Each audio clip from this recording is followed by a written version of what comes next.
Ooh, Coffeezilla investigating AI deepfakes. Today we're investigating AI deepfakes. For the scams, propaganda, and harassment that they enable. Pretty spooky, right? Now, I tried to make this video 4 years ago, but I failed because it was too difficult to even demonstrate the technology. But today, anyone can be deepfaked, even the internet detective. Hi, everybody. This is Coffeezilla, and I don't usually do videos like this, but the crypto market is going through a major crash. Now, let me stop. I can't believe That I used to looks trust that so guy. fake. But truthfully, nobody is really safe from this tech.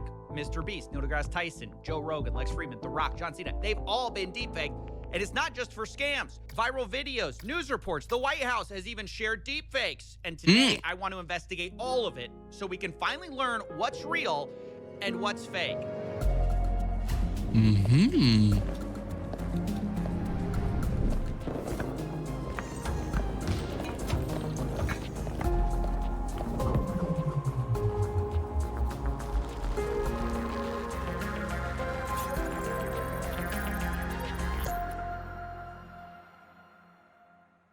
All right, before we can investigate deepfakes, let's break down what they are. A deepfake is just a piece of media that makes a person do or say something that never happened using deep learning. Hence the word deepfake. The technology has been around since 2017, but it started going viral with this. I'm gonna show you some magic. Hi, fake cream. The real thing. Except, of course, it's not the real thing. That's not Tom Cruise. It's Miles Fisher, and he's the co-founder of Metaphysic AI. And he deepfaked himself several times, fooling almost everyone. If you made a chart Well, of Loki, okay, but I'm not gonna lie, he kind of looks like Tom Cruise. So, like, you know, it wouldn't be hard to deepfake because the face is already there. You just kind of tweak a few things. From 0 to 100, this felt like a 90. And I was worried about how it could be abused with scams, especially as they put in more effort, time, and money to push the realism. And that's why I reached out to Metaphysic AI in 2022 to collaborate. And It only deepfake became so good after a long time. But It being unfortunately, so that's weird when I looking. hit a True, roadblock, yeah. because I learned about the incredibly complicated technology behind Deep Tom Cruise. I would need multiple broadcasts. With AI these days, actors probably be out of a job. I don't know. Because, okay, I feel like, would it be easier? No. Because, like, okay, think of it like this, right? Realistically, let's say that a company would want to use deepfakes, AI deepfakes, as cast for a movie, right? Even if it's like years ahead, so like way better than right now. Because right now there is artifacts, like you can tell, it's just really hard to. And sometimes, like, unless you're not aware beforehand, you're not looking for those like small errors. But like, let's say that it's flawless, right? Which is already kind of hard by itself. For that to be a thing, you would have to get a scan of that actor 360, right? Because in a movie, you don't only shoot one like side of it. There has to be consistency and like the whole body, right? And that's already a problem, because then you have to get actors to agree to do that. Actors wouldn't do that unless they're getting paid really well. So then you're using all of that money and effort and computing power. Are you really saving all that much money compared to just buying, like paying the actor itself? That's the thing, right? You know? And also, AI voices will be really difficult to train to sound like an actor. Because for that, you have to train it based on a lot of audio from that actor, right? Kind of like in our creators. Our creators, voice actors, don't sound like AI because they've been trained from the real voice actors a lot, right? But like, for you to do that, you would have to pay them so much, right? Because it's a lot of training. So then at that point, wouldn't you just rather pay the fucking actor to voice the lines and act, compared to using all this computing power, time, and effort, you know, to train this AI to be able to work with one single actor? You know what I mean? Like, it's like, even in a perfect world, I feel like that's just dumb unless somehow they manage to like reduce the cost of training AI. Because right now it takes genuinely thousands, if not hundreds of thousands of dollars to train like a decent AI, decent looking.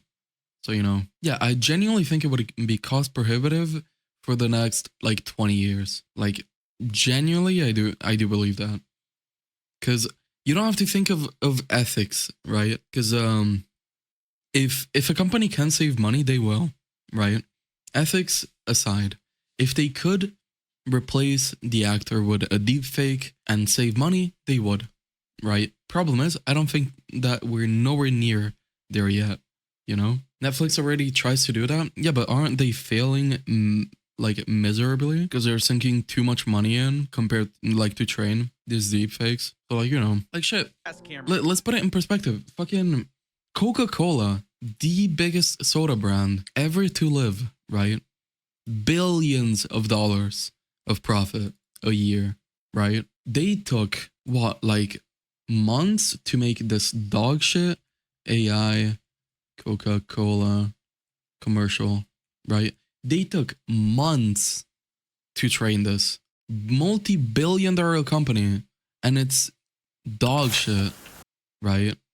So like if they also, by the way, they didn't save money. Like there was a report leaked inside that they spent more money doing this rather than recording a normal fucking commercial. So like the only way you would have this is if you get those kind of pitches that we've had till now, which is AI is gonna be the future. Yeah, it's a money sink, but it'll save you money up like later on. But we've had that discussion for like years and it's not there yet, right? Like this is dog shit. Like so clearly AI, and they sunk so many months and computing power and whatever. It's cost prohibitive. Wasn't able to finish the video. The magic of Deep Tom Cruise was that they made a very complicated process just look really easy. But ultimately, I'm glad I didn't finish that video because I was about to warn the world about this kind of hyper-realistic deepfake. And that's kind of what the world already is worried about, right? Because it captures our imagination. We can all imagine a world where this is the norm, that you really can't tell what's real or fake. And that's why every few years, a hyper-real deepfake celebrity goes viral, because it's a step towards that fear. We're entering an era in which our enemies can make it look like anyone is saying anything at any point in time, like Jordan Peele. That is But so today I'm AI. convinced there's a bigger risk, something that I spent very little time worrying about, which is actually the dumb deepfakes, the slop deepfakes, the obviously bad ones that were made on consumer apps. The kind of deepfakes you don't need professional equipment for or a Hollywood team for. Early on, most people and myself just disregarded them because it just seemed like they were obviously fake. But the threat I didn't see coming was that curve we saw earlier flattening, and the low-effort deepfakes starting to get realistic enough to fool enough people. And that makes them far more dangerous than Deep Tom Cruise could ever be, because unlike him, anyone can make slop deepfakes easily and at scale. And of course, that's exactly what happened in 2025, literally the year of slop. That's when we all saw a tidal wave of content, and it's not a surprise why. AI tools had gotten cheap enough, easy. Like, look at the background, right?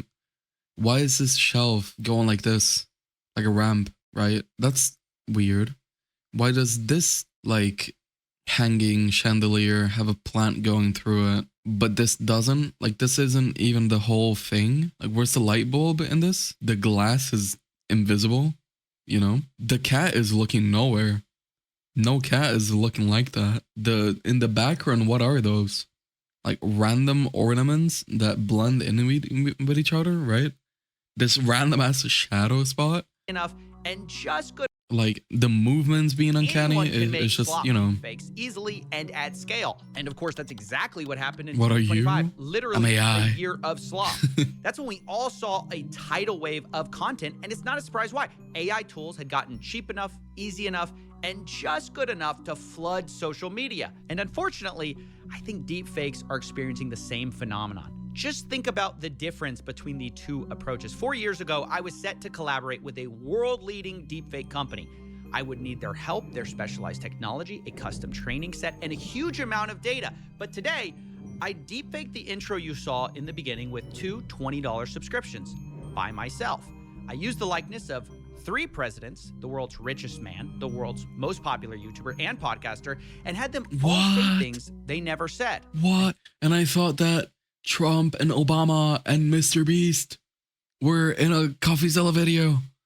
No. How long did it take? No. 2 days, mostly because I'd never done it before. And you might say, well, it didn't look as real as Deep Tom Cruise, and that's absolutely true. But my question that I'm starting to ask is, does it need to be that real to fool enough people to be dangerous? How good is the average person anyways at telling the difference between AI fakes and the real thing? And this is where I realized I needed an expert's help. So I went to the Discord diner to find answers. Can you tell me your name and what you do? My name is Hani Farid. I'm a professor here at the University of Oh, California. okay, never mind. I was like, who would be a specialist for your fucking question? A computer scientist professor? Sure. Yeah, no, I can. That tracks. My bad. Where I specialize. My bad, OG. Digital forensics, misinformation. The first thing you want to ask yourself about the type of work that I do, which is building computational mathematical techniques to detect fake content, is do you need it? Can your visual system and your auditory system tell? We run in my lab here at UC Berkeley perceptual studies where we, for example, have people, half of them are real, half of them are fake, hundreds of participants, they're barely above chance. Images are through what we call the uncanny valley. They are now indistinguishable. Now with voices, same thing. Real voices, fake voices, half real, half fake. We published this study just about a year ago, I think, maybe 9 months ago. Also barely above chance. With video is interesting. So video is, we are doing this literally as we speak. We have a paper under review right now. I would say it's a little bit better than images, a little bit better than audio. Your accuracy, where chance is 50%, is about 70%, give or take. So slightly above chance. But again, in the best possible situation, in a lab setting where we're telling you what to do, they're not emotional videos, they're not partisanship, you don't have a prior belief. I would say within the next 12 months, full-blown video is gonna be over, right? It's over. Let me repeat that. Most people cannot tell fake audio. They can't tell Yeah. pictures. And in 12 months, they probably won't be able to tell fake videos. What does this mean for us as a... Like, genuinely, I think if you are on Twitch and consume Twitch content, you are more predisposed to tell AI deepfakes and stuff like that. Because it already means that you are active on the internet. Like, if you watch Twitch, that means you probably are somewhat cultured or consume enough content that you could probably tell apart AI from real, right? What does Twitch have to do with it? Most of Twitch's audience is people that already have, like, or consume daily media. Twitch isn't, like, specifically only Twitch. It's like YouTube. If you watch YouTube daily or scroll TikTok daily, right, most of it, most of that audience will tell it apart. But that's not most of the population, is it? Most of Twitch is gaming. Okay. That's not my point. If you are watching a random ass dude play a game for 2 hours or more straight, you are probably a media enjoyer. You probably watch movies, binge shows, watch YouTube like a few hours a day, scroll TikTok fucking on your toilet and whatever, People who are living in a world of media. That is what this investigation is about. We're going to look at the 3 biggest applications of deepfakes in your life. Specifically, scams, propaganda, and explicit media. Starting with scams, where deepfakes are used all of the time to impersonate people, whether it be a loved one, a celebrity, an influencer like Mr. Beast. They're usually deepfaked to sell a worthless product. If you're watching this video, you're one of the 10,000 lucky people who'll get an iPhone 15 Pro for just $2. That Alpha Grind product that's all over TikTok, if you go to Amazon and you type in libido booster for men, you're going to find it right at the top. Or in my case, cryptocurrency. But it's in moments like these that the best opportunities are. Like, oh my god, the voice is so fucking obvious. Anyways. Sometimes they're even selling companionship. We'll get through this together, step by step. You're not alone, and I love you more than words can say. But the goal every time is to leverage your trust in the deepfaked identity and use it to make money. One of the most common schemes are live streams of President Trump or other famous CEOs, deepfaked with a pretty simple scam. If you want to come out stronger, you need to build your portfolio back up fast. And that QR Trump being like, if you want to rise up the water, you gotta build your stocks portfolio quick. You need fun coins, quick. Get into Bitcoin HTC. Go to htc.com to get your Bitcoin now. code is your gateway. Totally real. Minimum 0.1 BTC. Yeah, minimum 1 point BTC. Bro, this guy can't even fucking muster a sentence, and you expect him to be like, oh yeah, no, it's a minimum 1 point BTC. On ETH, you send, on you ETH. get double. It's a beautiful thing. It's a beautiful thing. Yeah, of course, President Trump is not actually going to double your money, and scammers just steal whatever you send. But despite YouTube trying for years to shut this down, they keep popping up. These scammers keep bypassing restrictions all the time. And sadly, YouTube CEO even admits it's getting harder to detect what's real and what's AI generated, which he says is critical for detecting deep fakes. You've been live setting for like, what, YouTube in 3 hours? 2026 is rolling out new tools to help creators catch deep fakes. But even those solutions aren't perfect. My name is Dr. Mikhail Varshavsky, better known as Dr. Mike. I'm a board-certified family medicine physician who makes content online focusing on busting health misinformation. We are fortunate enough that we're participating in a beta with the YouTube team on something called the likeness detection tool to potentially flag instances where people are misusing my image, my Wait, that's so cool. And it wouldn't work on me. I'm a fucking VTuber, but like, that's so cool. likeness to say things that I'm not saying. Have you seen yourself deep faked in the wild yet? I am deep faked in the wild every single day, numerous times a day, and we're trying our best to fight back against that, given certain platforms have tools to fight back against this. But then there are platforms where you have no say, and you just have to be okay with your image being misused.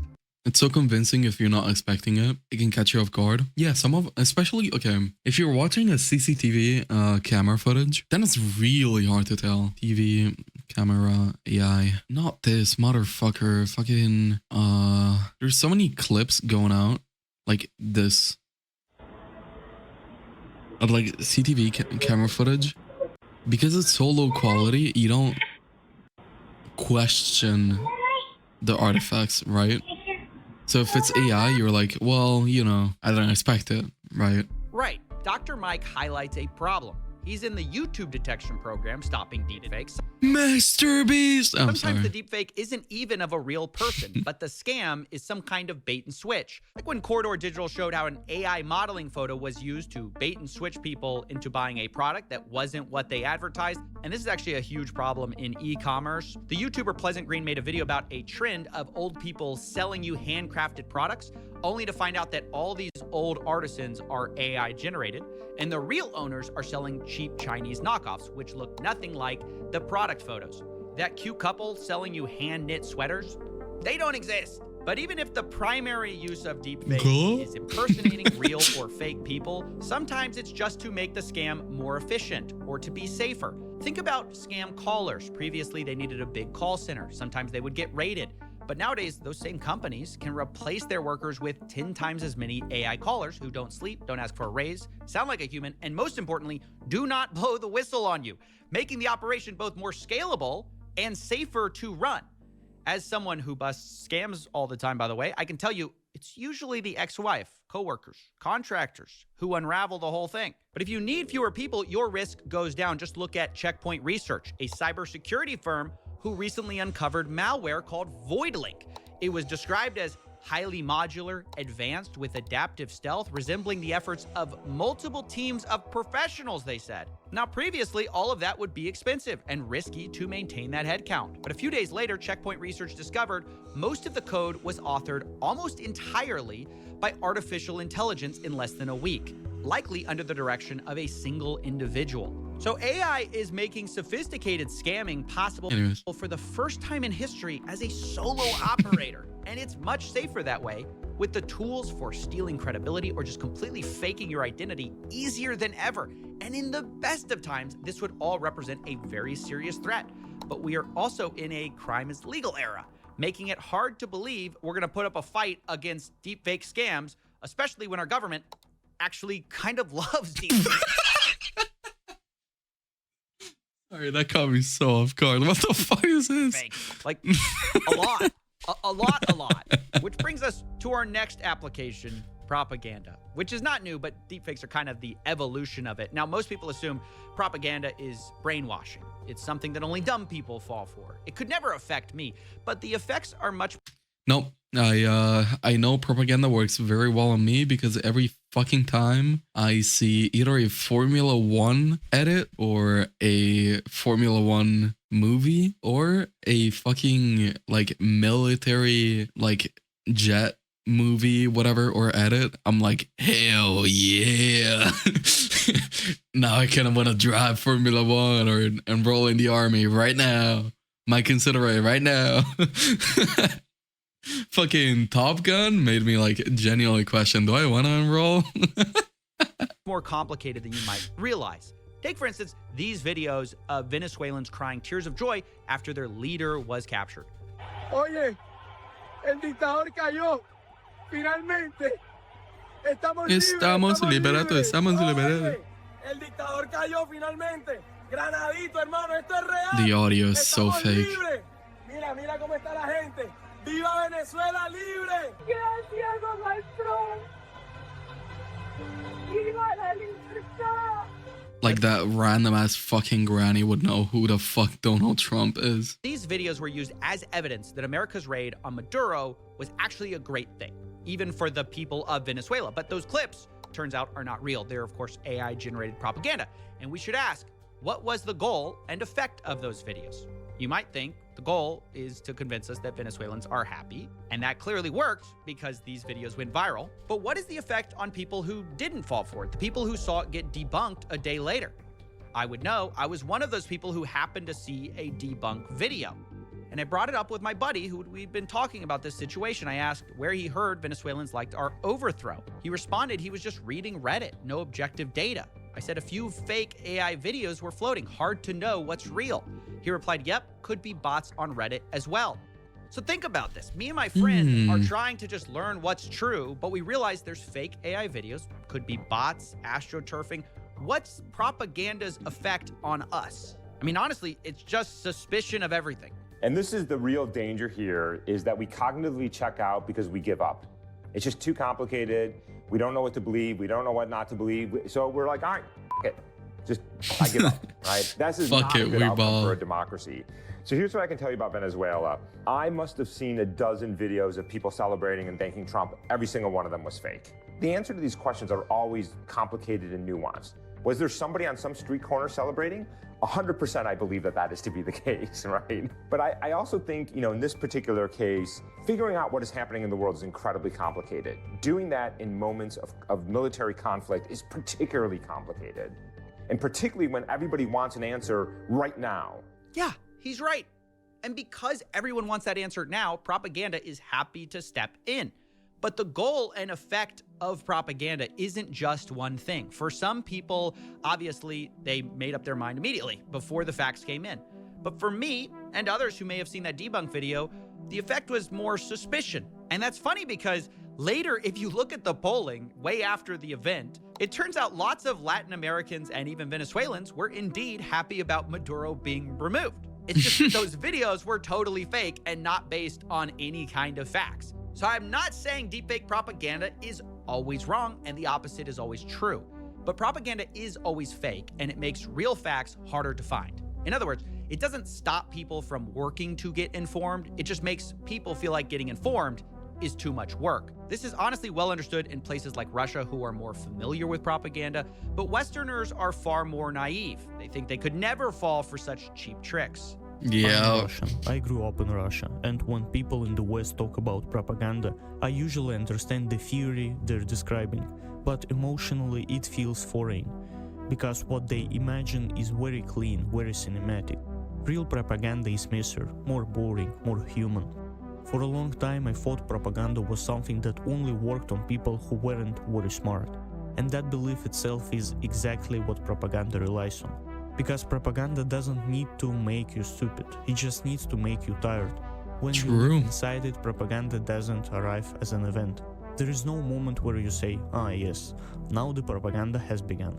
The real version is quieter, more psychological, more human. Propaganda doesn't shout at you until you believe. It talks until you're too tired to care. And that's why it works. Yeah, he's right. Yeah, kind of similar of how, you know, big T is running. Big orange tea. Yeah. And now imagine what happens when slop deepfakes allow propaganda to be churned out at scale. To be clear, this isn't something that's going to happen in the future. It's already happening. Deepfakes were deployed in the Russian-Ukraine conflict, Israel-Gaza, fake war videos, fake speeches. Deepfakes are everywhere. People even disagree about which ones are the deepfakes. And it's only getting harder to spot. This photo of Alex Preddy on the ground in Minneapolis, where the details are crisp and clear, it's fake. The next one, also fake. The real version is blurry. But which one did a congressman use? Well, of course, the fake photo. When MSNBC also showed an image of Alex Preddy to audiences, it was an AI deepfake photo, which made him look more tan, more conventionally attractive. Just recently, the White House deepfaked an arrest photo to make a lady seem like she was crying when she was not. When people noticed it, you might expect an apology, but the White House responded instead, the memes will continue. That's kind of the modern excuse for using propaganda. You'll notice whenever someone's political allies use deepfakes, they'll excuse it as a meme or just a troll, right? But when someone's enemies use deepfakes, it's misinformation. It's inexcusable, right? The video of their opponents getting arrested, oh, that's funny. That's a joke. But the video of their friends getting arrested, that's a call to violence. That's dangerous. Now, personally, I think all of this should be called what it is. It's political propaganda, but don't expect politicians to stop using it because this is their dream come true. At the press of a button, they can make anything, any narrative seem real. And if people catch them, they can just say, oh, it was a joke. Of course, even if they can't say it's a joke, like this AI-generated ad of a congressman. I just voted to keep the government shut down. They say it'll hurt farmers, but I wouldn't know.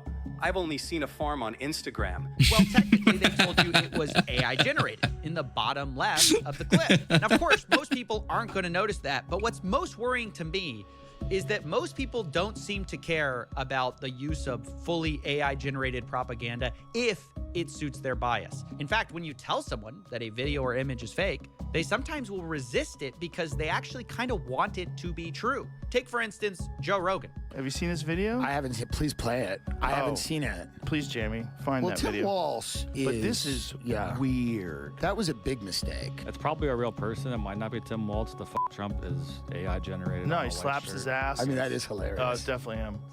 This is all 100% real, Jamie. You're a plant by the government. Jamie's compromised, and I'm worried about Jamie, and I'm worried about Grok. Does it say that it's AI? I mean, yes. You say it's AI. No, the video. Everybody says the it? The video I played on top says it's AI generated. Reverend Riley Moore fell for an AI generated video of Minnesota government. I fell for it too. Now, I fell for it too. because it shows a bias so clearly that we all share. Rogan sees something that's AI generated. He believes it because it already fits something he already kind of believes to be true. But when Jamie tells him it's like gossip. For AI generated propaganda, he resists it until it's so obvious that he admits kind of why he fell for it in the first place. And you know why I fell for it? Yeah. Because I believe that he's capable of doing something. But that's his dumb. essence. He's so weird. Yeah, the reason he fell for it is because the deepfake already fit Joe's view of the world. And so it bypassed the obvious red flags that would be clear to someone else. And it's the same reason that people on the left would believe a story about Trump's leaked Epstein audio. Not releasing the Epstein files. Marjorie Taylor Greene, I don't care what you do. Start a war. Just don't let him get out. If I go down, I will bring all of you down with me. Now that's an AI clip that circulated. It's fake. It's also the reason people believed videos about low-key, I would have believed that. About food stamp entitled moms. Y'all ain't hear me. They cut my food stamps. I ain't paying for none of this shit. I got babies at home that gotta eat. You think I'm just gonna leave my cart here? Hell no. I ain't paying nothing. I'm walking out with it. Try and stop me. Now, once again, that's an AI deepfake, but each of those clips fit into a target audience's imagination of what is happening in the world. So it is believed. Even after you might point out to these people that this stuff is fake, many will resist it or fall back on the same reasoning that Rogan gave. And you know why I fell for it? Yeah. Because I believe that he's capable of doing something But that's that his dumb. essence. He's so... Well, okay, let me scan through the video. Is there anything else going on? Talks about over-sexualization, porn deepfakes. I'm not gonna watch that, but you should know that it is a thing, you know, on Twitter, especially. I don't know how many of you use Twitter, but you know, it was a problem. A lot of weird shit, illegal shit happened. Anyways, good video. Cool video.